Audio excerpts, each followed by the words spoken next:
दोस्तों, क्या आपको पता है कि एक एवरेज साइज एयरक्राफ्ट को बनाने के लिए 3.5 करोड़ रुपयों से लेकर करीब 5.5 करोड़ रुपयों के बीच में खर्चा आता है।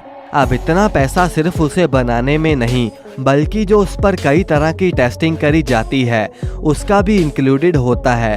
अब एयरलाइंस वाले फ्लाइट की टेस्टिंग में करोड़ों रुपया इसलिए खर्च करते हैं कि अगर हवा में कोई प्रॉब्लम आई तो फिर उसका अंजाम हद से ज्यादा बुरा हो सकता है। आज की इस वीडियो में हम आपको उन सभी टेस्टिंग के बारे में बताएंगे जो कि एक प्लेन को पहली बार उड़ाने से पहले किया जाता है। आप बस वीडियो के लास्ट तक हमारे साथ बने रहिए।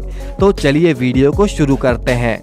दोस्तों, आपको पता होगा कि जब भी प्लेन हवा में होता है तो उस पर अलग अलग मौसम का दबाव पड़ता है, जैसे कि कभी बारिश, कभी बर्फ और कभी तो बहुत ज्यादा गर्मी में से प्लेन को निकालना पड़ता है। अब अगर प्लेन इसमें फेल हो जाता है तो आप समझ ही सकते हैं कि कितना बड़ा नुकसान हो जाएगा। हर इंजन की प्रोडक्शन शुरू करने से पहले हर एक इंजन पर वाटर टेस्टिंग जरूर करी जाती है। हमें पता है कि प्लेन के इंजन के अंदर काफी मात्रा में बहुत तेज गति से पानी जाता है और इसीलिए इसमें वाटर इंजेक्शन टेस्ट किया जाता है। इस टेस्ट में 800 गैलन पानी पर मिनट के हिसाब से प्लेन के इंजन में डाला जाता है और ये टेस्ट इसे देखने के लिए होता है कि ये प्लेन क्या भारी बारिश और तेज तूफान का सामना कर भी पाएगा या नहीं।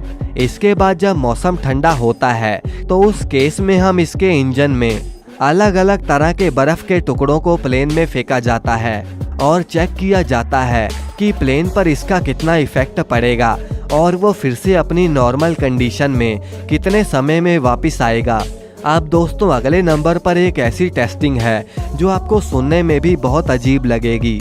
दरअसल जब भी प्लेन हवा में होता है तो वहाँ से काफ़ी ज़्यादा चांसेस होते हैं कि जहाज के प्रोपेलर्स में कोई बर्ड वगैरह आ जाए।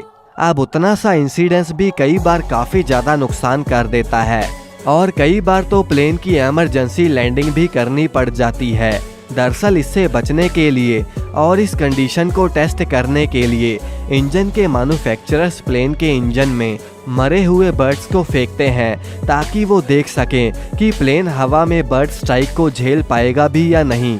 इसके अलावा वो विंड शील्ड पर भी बर्ड या चिकन को बहुत ही तेज गति से फेंक कर देखते हैं कि विंड शील्ड इतनी स्ट्रॉन्ग है भी या नहीं।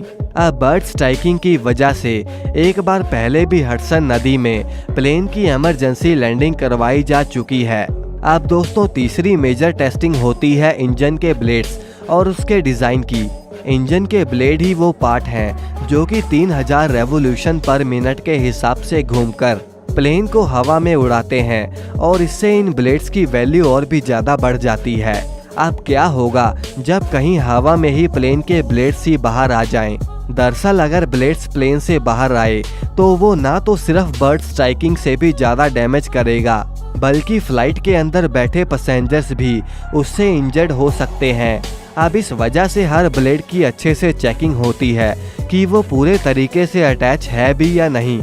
अब इस टेस्ट को करने के लिए इसके अंदर एक्सप्लोसिव वगैरह फोड़े जाते हैं और अगर इसमें मान लो कि प्लेन के ब्लेड्स बाहर आ जाएं तो फिर उन ब्लेड्स को रिजेक्ट करके वापस रीडिज़ाइन के लिए भेजा जाता है और उसका पूरा डिज़ाइन चेंज करने के बाद फिर से उस इफेक्ट और उस दबाव को ब्लेड्स पर डाला जाता है। अब दोस्तों, अगले नंबर पर है लाइटनिंग टेस्ट। दोस्तों, प्लेन पर बिजली गिरने के चांसेस बहुत ज़्यादा होते हैं और अगर एक बार भी प्लेन पर बिजली गिरी तो वो पूरे के पूरे इंजन को हवा में ही बंद कर सकता है और ऐसा हर प्लेन के साथ साल में एक ना एक बार तो जरूर होता है।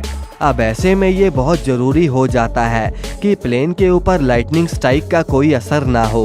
इससे बचने के लिए मैन्युफैक्चरर्स कार्बन फाइबर के फ्रेम का इस्तेमाल करते हैं जिसमें अगर गलती से भी प्लेन पर बिजली गिरी तो वो उसका इफेक्ट लगभग ना के बराबर ही कर देता है और इस वजह से प्लेन के ऊपर पहली बार टेक ऑफ से पहले टेस्टिंग फेस में हाई वोल्टेज करंट गिराया जाता है और चेक किया जाता है कि कहीं प्लेन पर कोई इसका मेजर इफेक्ट ना पड़े। अब दोस्तों, इन सभी टेस्टिंग में पास होने के बाद ही फेडरल एविएशन एडमिनिस्ट्रेशन इसे पास करती है और तब जाकर जहाज़ों की प्रोडक्शन शुरू करी जाती है। दोस्तों, अगर आपको ये वीडियो पसंद आई तो इसे लाइक करके चैनल को सब्सक्राइब करना ना भूलें।